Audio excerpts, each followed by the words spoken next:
Mommy, can I have a sweet? Bonjour! Bonjour! Nous allons vous parler aujourd'hui de Plagiat. plagiat. Le plagiat, c'est quand on utilise le travail de quelqu'un sans le citer.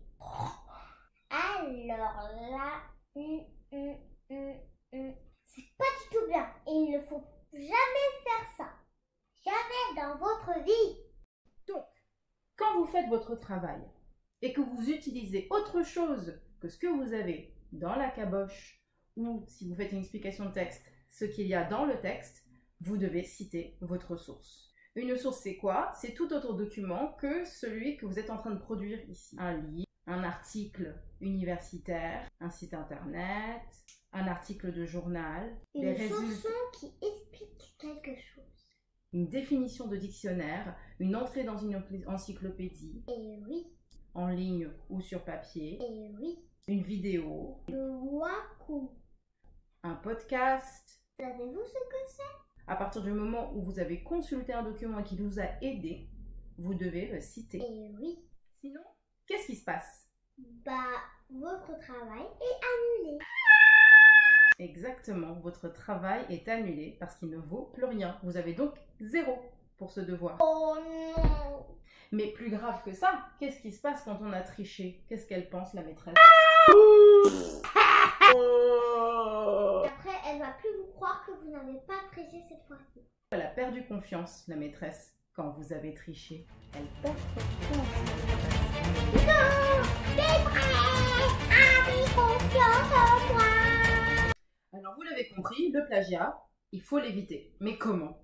Alors c'est simple, pour éviter le plagiat, il suffit de citer scrupuleusement toutes ses sources. Comment on cite sa source? Eh bien on la cite toujours 2 fois. 1, 2. Et oui.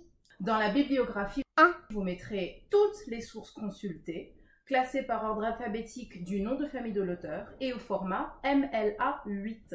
En plus de citer dans la bibliographie, il faudra citer précisément dans le texte au moment où vous employez la source. 2. Cette citation dans le texte de votre devoir peut prendre la forme d'une note de bas de page ou bien peut prendre la forme d'une petite parenthèse avec une référence raccourcie. Et par référence raccourcie, on veut dire 1, Le nom de l'auteur. 2, La date de publication. 3. Le paragraphe ou la page. Qu'on soit bien clair, vous devez faire tout cela, Que vous ayez fait un emprunt mot à mot. que vous ayez simplement utilisé des arguments, Et oui. que vous vous en soyez simplement inspiré, Que vous ayez reformulé partiellement ou totalement. que vous l'ayez traduite. Et oui. Voyez. Donc pour reprendre, le plagiat, c'est pas bien. Pour l'éviter, il faut citer. Et oui. Il faut citer 2 fois, Et oui. à chaque fois qu'on utilise une source. Voyez. Mais aussi, vous pouvez prendre de vos idées. Hey, can I have a sweet? My name is Lou and I approve this message.